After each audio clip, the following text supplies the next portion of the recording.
भारतवर्ष में सरकारें आती हैं जाती हैं, लेकिन बेरोजगारी नहीं जाती है।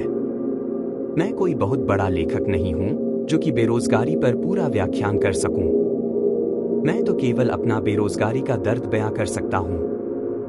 बेरोजगारी का दर्द मुझसे पूछो, पूरे 24 वर्ष हो गए, मुझे अब तक नौकरी नहीं मिली। इस देश की अजीब विडंबना है। वो दिन अभी भी मुझे याद है जब मैं 10वीं कक्षा में था।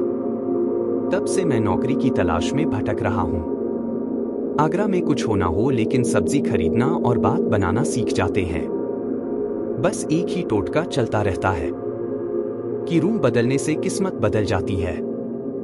हम किसी रूम में 3 महीने से ज्यादा नहीं रुके और बदलते रहे इस कद्र की पूरे आगरा के रूम वाले हमारे अंकल बन गए। बड़े भैया सुनील वर्मा ने कहा कि तुम K0D0 कैंपस ज्वाइन कर लो। फिर क्या कोचिंग ज्वाइन की। कोचिंग में सर ने कहा बेरोजगारी से लड़ने का एक ही हथियार है, वो है लूसेंट। फिर क्या लूसेंट भी खरीद ली। उस छात्र का दर्द जानते हो जो 30 रुपए के 50 फोटो पासपोर्ट साइज के लिए इलाहाबाद के कटरा से चकिया में आते थे। चेहरा वही रहता है, केवल तारीख व जन्म तारीख बदल जाती है। देश में बेरोजगारी का आलम यह है कि मैट्रिक परीक्षा पास करते ही रोज 5 किलोमीटर दौड़ लगाना स्टार्ट कर देते हैं। लोग पहले डिफेंस लाइन, फिर S0 S0 C0, फिर UPSC सिविल परीक्षा आदि। जानते हैं साहब, सब कुछ हो जाता है, केवल नौकरी नहीं होती है।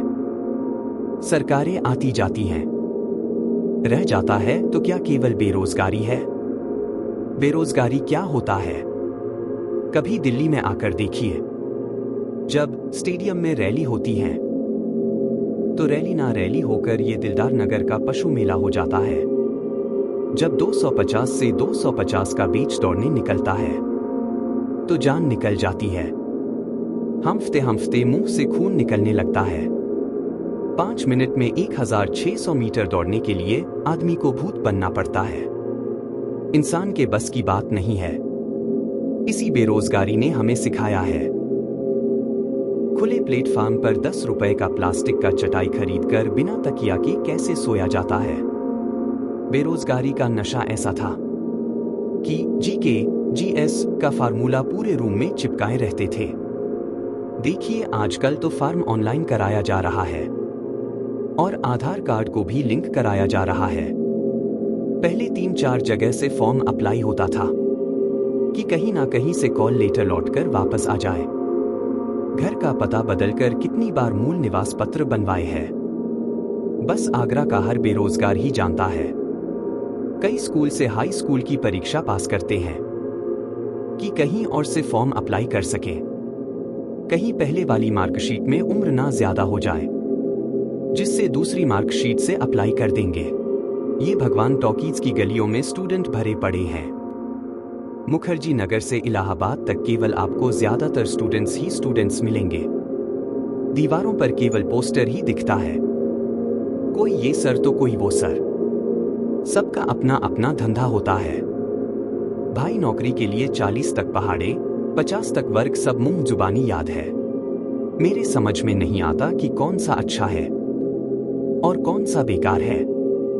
एक समय फिरोजाबाद में बुआ जी की लड़की की शादी थी। हम उसमें नहीं गए थे, क्या पता इस परीक्षा में नौकरी मिल जाए। जब शाम को घर लौटे थे तो बहुत रोए थे कि साला किसी ठेकेदार ने पहले ही पेपर आउट करा दिया था।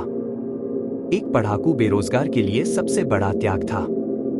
देखिए बैच तो पहले भी चल था और आज भी चल रहा है, ताकि हम बेरोजगारों से भी किसी का रोजगार चल रहा है। लेकिन अपने रोजगार का अतापता नहीं था। सच कहूं तो अब इम्तिहान नहीं दिया जाता है। अब तो मेरा ही इम्तिहान हो रहा था। मेरी जवानी का, मेरे पापा के पैसों का व्यर्थ खर्चा हो रहा था। मेरे साथी मनोज कुमार व $0 मोहम्मद अफरोज ने कहा, भाई तू निराश मत हो, अपने गांव दिलदार नगर आ जा। इसलिए इस जिंदगी से समझौता करके पढ़ाई व आगरा छोड़कर चल दिए। पापा के साथ खेती में हाथ बटाने के लिए सब कुछ भूलकर अपने छोटे से गांव की तरफ चल दिए। आज अपने पिताजी के साथ खेती करके अपने आप को दिलासा दिला रहे हैं। क्योंकि किसानों की भी हालत इस देश में बहुत खराब है।